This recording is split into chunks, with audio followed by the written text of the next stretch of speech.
So hello students, now that you've understood the pharynx, you've got an orientation to the pharynx and larynx, you've understood where the larynx is with respect to the pharynx, right? It's in front of the hypopharynx, it's within the pharynx.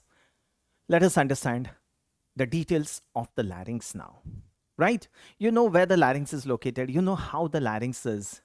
So let us understand the cartilages of the larynx. Cartilages of the larynx. How do we divide the cartilages of the larynx? So we have cartilages, we have muscles of the larynx. So the cartilages are divided as paired and unpaired. Paired and unpaired. Now, which are the paired cartilages and which are the unpaired? Unpaired ones, let me begin like this. The unpaired cartilages of the larynx, one is the thyroid cartilage, thyroid. Okay, that's an unpaired single cartilage. Below the thyroid is this C-shaped cartilage, that's a cricoid cartilage, which is unpaired. There's a cartilage which goes up from the thyroid, an elastic cartilage. What is that? Epiglottis. Epiglottis. Thyroid and cricoid are hyaline cartilage. Hyaline. So this becomes the three unpaired cartilages of larynx: the thyroid, the cricoid, the epiglottis. Now, which are the paired ones? Paired ones. Now, cricoid is a C-shaped structure. Sitting on the cricoid are these two arytenoids. Look at this. Sitting on the cricoid, this is one arytenoid. This is the second arytenoid. They're sitting on the cricoid. And the arytenoid will have two processes, muscular process and the vocal process. The vocal process of the arytenoid cartilage gives attachment to the vocal cords. Vocal cords. Vocal cords will begin from the arytenoid cartilage and they would be going to the thyroid cartilage, right? Now, from this epiglottis to the arytenoids, from the epiglottis to the arytenoids, what is this known as? The aryepiglottic folds. Aryepiglottic folds, right? So now, what is this structure that we have drawn here? This structure is the larynx. This structure that we have drawn, this structure that we have drawn is the larynx. And if we go down from the larynx, you get the C-shaped cartilages here. What is this? Trachea. That's a trachea. What is this structure that we have drawn? The larynx. Clear? So cartilages of the larynx are clear. Unpaired ones, the thyroid, the cricoid, the epiglottis. The paired ones are the arytenoids. And what are these folds? These are the aryepiglottic folds. Inside the aryepiglottic folds, there are two cartilages which are paired. Yes, two paired cartilages. What is this known as? Corniculate. Corniculate. And the second one is the cuneiform. Cuneiform cartilage. So corniculate and cuneiform. Right. So this structure is the larynx. You clear? Paired and unpaired. Now, students, if you can tell me who's this behind the larynx. If I draw something here behind the larynx, what's that? This is the pharynx. And what is this pharynx? The laryngopharynx. And what is this level of cricoid? C6. And below this, what is this? Esophagus. So below C6, the pharynx becomes the esophagus. The larynx becomes the trachea below C6. Clear? Now, coming to the muscles of the larynx, students, not that all muscles are important, but you should know this vocal cords, when we shout, when we talk in a loud voice, that pitch of the voice, you get a high-pitched voice. And this high-pitched voice is because the vocal cords are tensed. Tensor of the vocal cords. Now, this is something that you have to know. Tensor of the vocal cords is, that's a very important MCQ, tensor of the vocal cords. And why the vocal cords has to be tensed? Because when the vocal cords are tensed, you get a pitch to the voice. So tensor of the vocal cords is a muscle which is known as cricothyroid. Cricothyroid muscle. So tensor of the vocal cords is cricothyroid muscle, and which is the nerve supplying this cricothyroid muscle. The nerve supplying this cricothyroid muscle is the nerve supplying the cricothyroid muscle is external laryngeal nerve. External laryngeal nerve,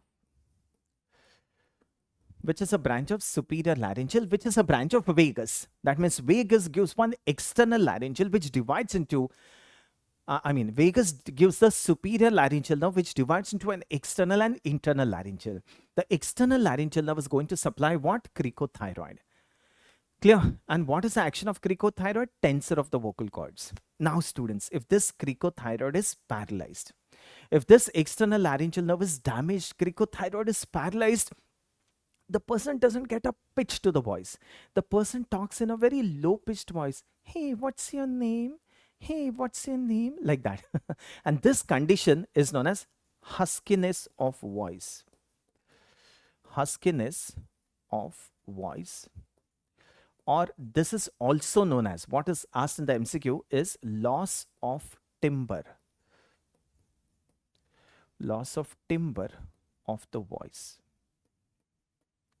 Okay, so paralysis of cricothyroid results in huskiness of voice or loss of timbre of the voice. What is this condition? In this condition, the vocal cords cannot be tensed. Perfect. So that's tensor of the vocal cords. Now there's something else. Now this vocal cords has to be abducted so that the passage remains intact. So abductor of the vocal cords. Another very important MCQ, abductor of vocal cords is posterior cricoarytenoid. Abductor of vocal cords is posterior cricoarytenoid. Remember this. If this posterior cricoarytenoid is paralyzed, the vocal cords adduct, the person will die because the passage of airway is closed, right? So abductor of vocal cords is posterior cricoarytenoid. Tensor of vocal cords is cricothyroid. Perfect, students? Okay, just have a look at the slides now. You know this, we have seen this slide in the earlier lectures. This is the larynx. Okay, this is the larynx. Now that's the pharynx. If I close this, the larynx is inside the pharynx. These are the aryepiglottic folds. And now if we enter into this folds, if we go inside this aryepiglottic folds, we go inside the larynx. We go inside the larynx. Now what do we do, students? We're cutting this larynx. Okay, we'll cut this larynx and we will open the larynx. We'll cut the larynx from behind and we will open the larynx. Look what is seen. When we cut the larynx, we open the larynx. That's the epiglottis. Look at that. That's the epiglottis. These are the aryepiglottic folds, right? Now inside the larynx, we find two folds. We find two folds. What do we call this fold as? Upper fold and lower fold. You can see two folds here. The upper fold is known as the vestibular fold. Vestibular fold. And the lower one is known as the vocal fold. Vestibular fold and the vocal fold. So the upper one are the vestibular folds and the lower one are the vocal folds. We have opened it like this, right? So vocal folds and vestibular folds will be two in number. One here, two like this, two like this. We have opened the larynx like this. So this are the vestibular folds and this are the vocal folds. The space between the vestibular and the vocal folds, you can see a gap here, students. Can you see a gap here? Now this gap is known as the sinus or ventricle of larynx. Sinus of larynx or ventricle of the larynx. Clear? Now, if I bring it close, if I close the larynx, suppose if we close the larynx, this are the two vestibular folds, these are the two vocal folds. Okay, look, I'll make a slide for you. Now we close the larynx. These are the two vestibular folds above. These are the two vocal folds below. Right? These are the two vocal folds. These are the two vestibular folds. These are the two vocal folds. The space between the two vestibular folds, you can see the space between the two vestibular folds, this space, and there's a space between the two vocal folds. This is what we call as Rima vestibuli. Rima vestibuli, that's a space between the two vestibular folds, and this is what we call as Rima Glottidis. That's a space between the two vocal folds, right? And between the vestibular and the vocal folds, students, between the vestibular and the vocal folds on either sides, what is that? Sinus of the larynx. Sinus or the ventricle of the larynx. Are you able to follow this? So just the important thing about larynx, what is important, I'm telling you. So Rima vestibuli, Rima Glottidis is a space between the vestibular folds, vocal folds, and between them is the sinus. Now look at this. That's a section. We've taken a section. a sagittal section through the larynx. So now you tell me, what is this fold? That's a vestibular fold. What is this for? Vocal fold. And what is this? Sinus of the larynx. Sinus of the larynx. That's the epiglottis here. Now what is this behind? What is this behind? That's the pharynx, right? What is this pharynx? That's the laryngopharynx. And below this, what is this? Esophagus. Esophagus. We've seen all this. Clear to all of you? Look at this. So that's the thyroid, that's the cricoid, this is the hyoid. What is this membrane known as? This is the thyrohyoid membrane. Just remember, that's a very important MCQ. Between the thyroid and the hyoid bone, there's a membrane, thyrohyoid membrane. And students, can you see there's a gap here? There's someone who's piercing this thyrohyoid membrane. That's the internal laryngeal nerve. Internal laryngeal nerve and the superior laryngeal vessels.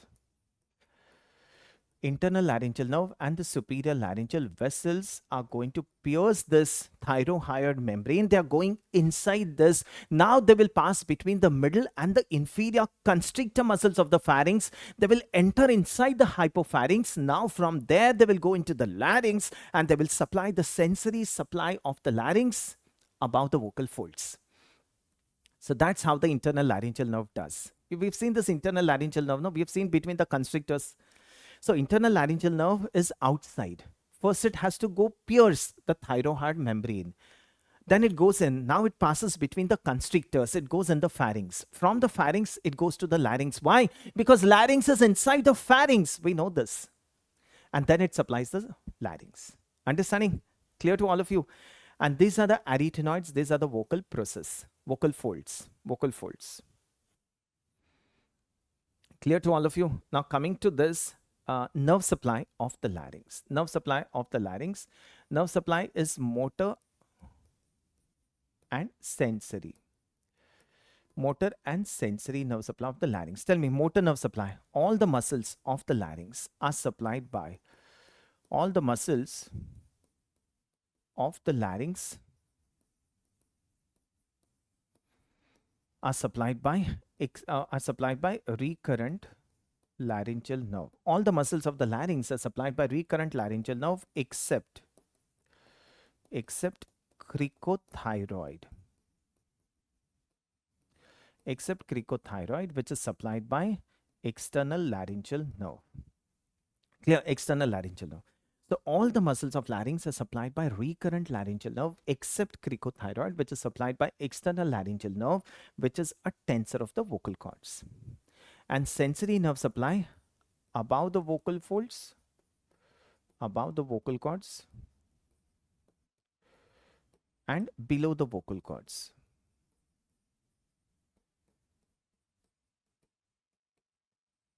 So above the vocal cords is what? Tell me, above the vocal cords is internal laryngeal, and below the vocal cords is recurrent laryngeal nerve. Clear? Just remember this. The nerve supply of the larynx, that's a very important thing. All the muscles of the larynx are supplied by recurrent laryngeal nerve except cricothyroid, that's external laryngeal nerve. Sensory nerve supply above the vocal folds is internal laryngeal nerve. The same internal laryngeal nerve goes up, supplies the epiglottis and the posterior most part of the tongue. That we'll see later. And below the vocal folds is supplied by the recurrent laryngeal nerve. Clear, students? Is this clear to all of you? I hope this larynx is clear to all of you. So see, in this lecture of the larynx, in the previous lecture, I have given you an orientation. Where is the larynx with respect to the pharynx? Here we've seen the muscles of the larynx, not all the muscles, but the important muscles. We've seen the cartilages, paired, unpaired. We've seen the nerve supply of the larynx, sensory and motor nerve supply. We've seen the cavity of the larynx. We've seen the two vestibular folds above, the two vocal folds below. The space between the two vestibular folds is Rima vestibuli. Between the vocal folds is Rima Glottidis. And the space between the vestibular and the vocal folds is known as the sinus or the ventricle of the larynx.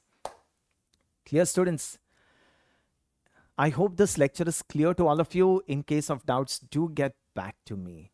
Okay, later I'll tell you about the vagus. I'll tell you the branches of vagus.